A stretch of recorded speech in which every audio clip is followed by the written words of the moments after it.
Hey, it's JJ. How we doing? Dismal, rainy, miserable Sunday day. So we are in the bushshack shed just doing some maintenance. I'm just working over a couple of axes today, and what I've already done with this one, as you can see in terms of the grain, what I've actually done is sanded it right back. This was given to me by a really good friend a little while ago. I had quite a deep sort of stain finish and that on it, and that had the fingerprints of its previous user on it. So what I've done is I've just taken this back, sanded it all down. It's just to show you that one. And we're currently working on this one. So I'm halfway through, as you can see by the line. Just working on these. Axe maintenance is really important. And we want to work with just like a fine grit just to take that outer layer off. And then we're just going to leave them for a while. Remember, was once living, breathing material, and then we'll work the oil onto those at a later date, and then we work on the heads. But yeah, winter maintenance on your axes. I've actually got an axe that is this one, which is the TBS axe. That hasn't had any oil on it. I've had this for a while and I've kind of forgotten to sand it back, so I'm actually going to do this one as well at a later date, but that's going to require a fair bit of work because it's a good length to the actual handle. So axe maintenance, winter maintenance, get your kit sorted. If you look after your kit, it'll look after you. Come back in, show you some pics and bits and bobs later on. See you later. Bye.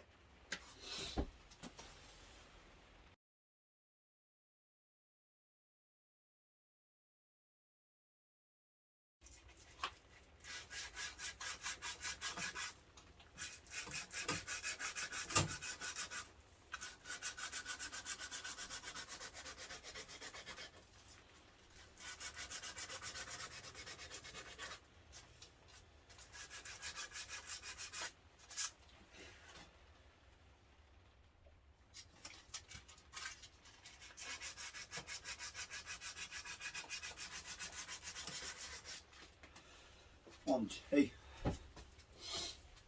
Excuse me.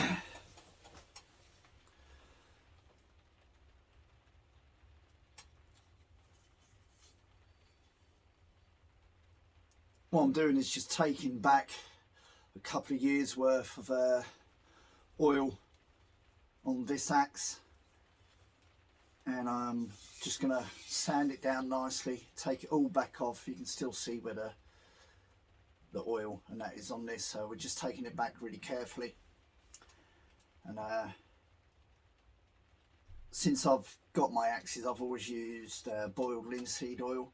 And I know a lot of people might use teak and walnut, but I'm a firm believer, and I was told by my granddad, who was a carpenter all his life, that once you start prepping what was once a living material, this piece of wood, with one type of oil, you should always continue to use that oil further down the line. So that's why I stay with the boiled linseed. It's what I first used when I got this over 4.5–5 years ago, and I've not done this for a while, so it needs a good sort of sanding back. I'm only using a really fine grit sandpaper. I'm not going too much into the grain, but I'm just taking off the last couple of layers of oil, and yeah, you can see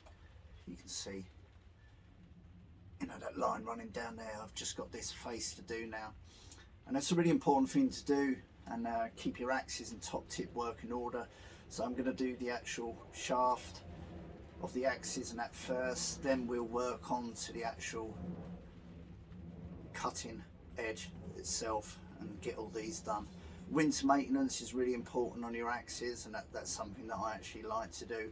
Everyone's got their own techniques and ways of doing it, and that's absolutely fine. I have my way, that works for me. Catch you a bit later.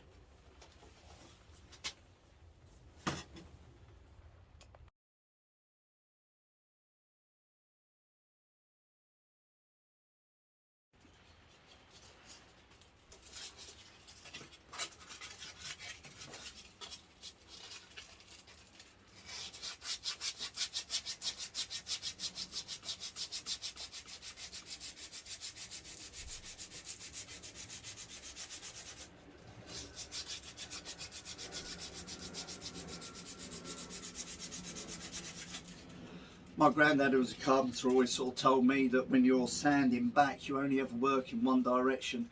You know, if I was looking to really get loads of dinks and little bits of wood that have been caught on this out, I'd be using a much coarser grit of sandpaper. But all I want to do is just take away that top sort of layer and not go too much into the grain, so we constantly work from one direction. Other boy bands are available.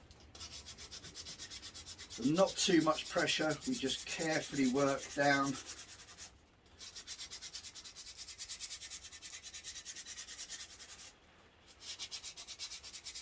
This is my go-to axe, it really is. This is the Halterfors classic trekking axe. And what I want to do is I don't actually want to go too much into the grain to actually get rid of the logo. You know, everyone knows what it is, but it's still nice to see the logo. So we're just working one direction. Work down a bit, blow off or wipe off, and then we just keep working that direction all the way down. Thumb in there, locked into the elbow, nice and secure. It's not going anywhere.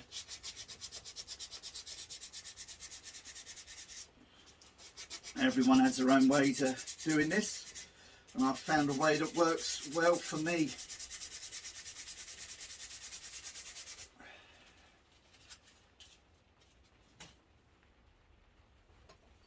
See you later.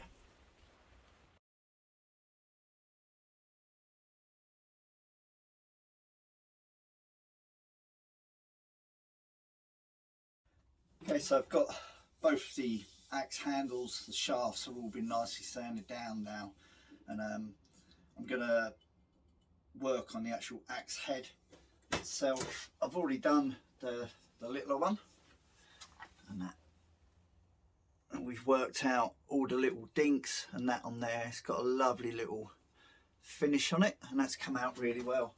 What I'm using is I'm basically using a Helco work axe sharpening stone, or a puck, and this is a fine. I've already worked out some of the dinks on these, and then I will use a Founniven DC4, and then just to finish it off I will be using the Garrison Flex rubbing block. It's an abrasive block, and again this one is the brown one. It's generally what I tend to use. This is really fine, so I've already done a lot of the prep work on these. I'm not going through the full process, it takes too long, but essentially I'm going to start with a puck. Now I tend to sit with this, I cup it in my hand, clasp it between my knees. Now you can either center it just above your sternum, which can be a bit uncomfortable, but then you're not looking right down the actual head. So what I tend to do is I won't be looking at camera, and I sit into it and I place it on my chin. That way both sides I'm looking right over the actual edge that I'm looking to sharpen.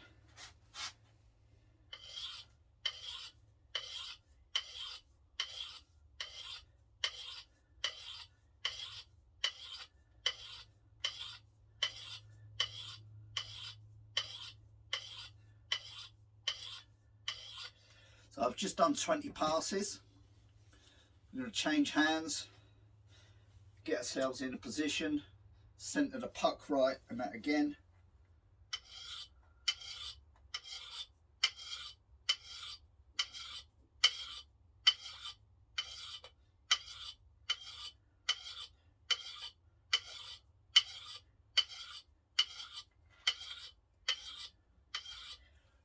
"20 passes over." I've already done a little bit of work on this one. I generally do 30 passes each side, then 25, 20, 15, 10 and 5. So I'm just going to do a little bit more work on this, and I'll bring you back in on the next stage.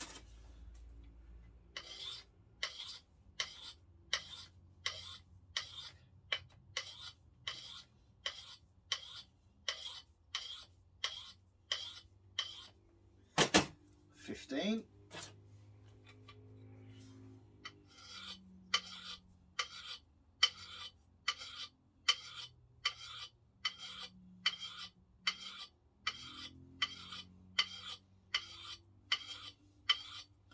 Kind of lost count there, you do sometimes, doesn't really matter.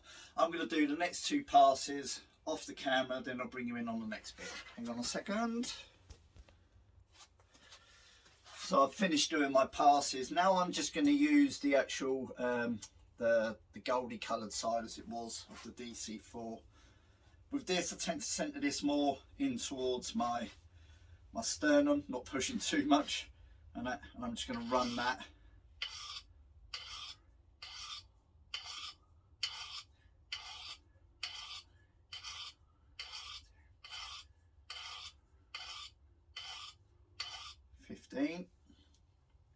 Start with 15s and work back, because at this point I've already got a nice sort of polished edge to it.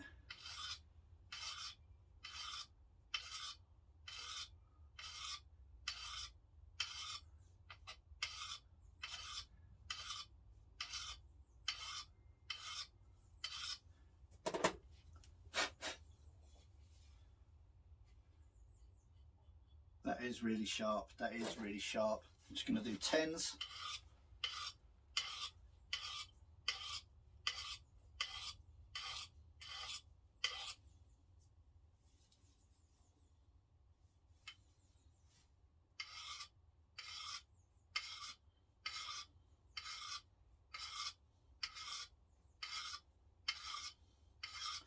What I've learned over time is that I'm obviously right hand dominant, so I tend to put a lot more pressure on the right hand side. So it tends to be from the left hand side that I want to be learning over time to just apply a little bit more pressure, so we're not pushing the edge over. 5.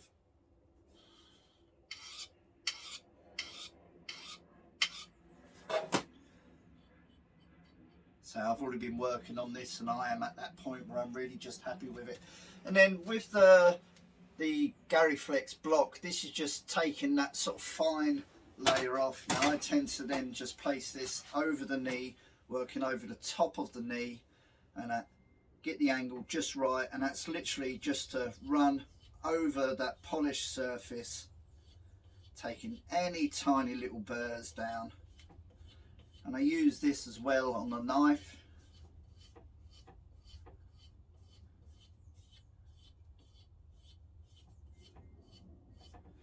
It's very, very fine. Oh yeah. And again, just on this side. So what I'm actually showing you here is just the techniques that work for me.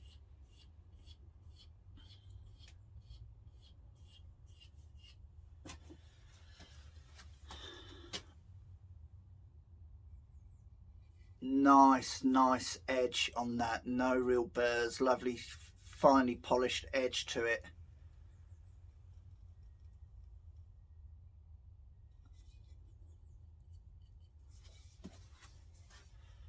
Happy days. Say some people use a whetstone, some do. I always stay on a dry, and I use these 3 techniques, and that's what I use. I'm really happy with the finished surface point of that. All I've got to do now is do the linseed and that's going to be done at a little bit of a later date, because I've got other things to do. I'll do that and add this to this video.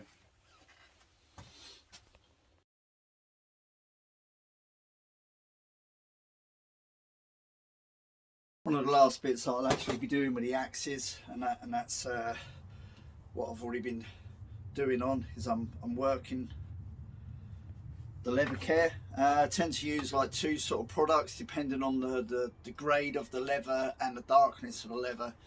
And Fat Bear, so they do like a real black version, tan, and then this lighter sort of coloured version.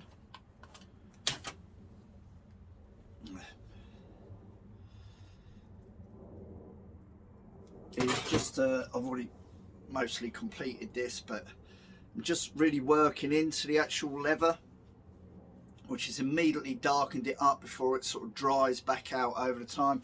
You have to remember again that, you know, the leather was once part of a living, breathing animal organism, you know, so it needs nourishing, it needs to be kept supple, you know.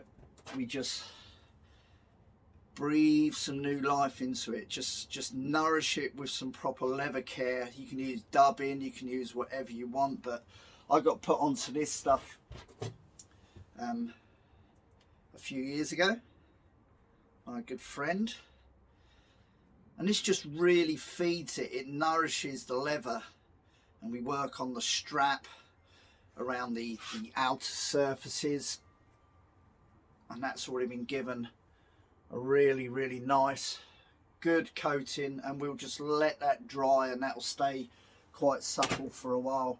So we've worked on sanding down the axe shaft and working on the actual head itself, oiling the handle, and now the leather care on the mask and the collars and that. And once this all dried and all ready to handle, I'll show you the finished work. Thanks a lot. Cheers.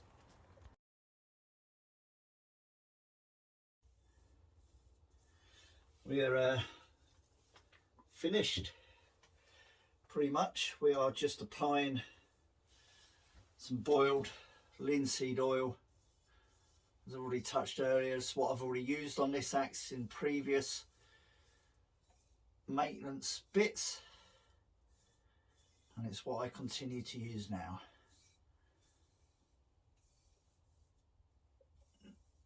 Even strokes. Even strokes down the grain.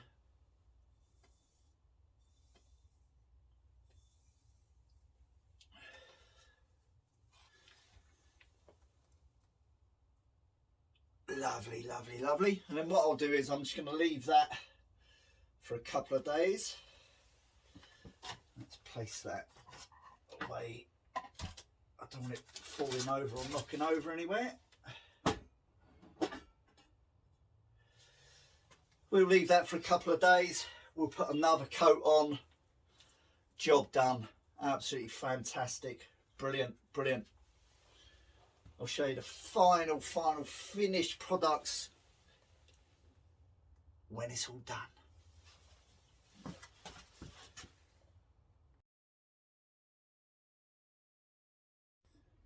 Right, axes are all done, I've proceeded to, particularly on this one, give this another couple of coats, and the grain has just come out lovely on this.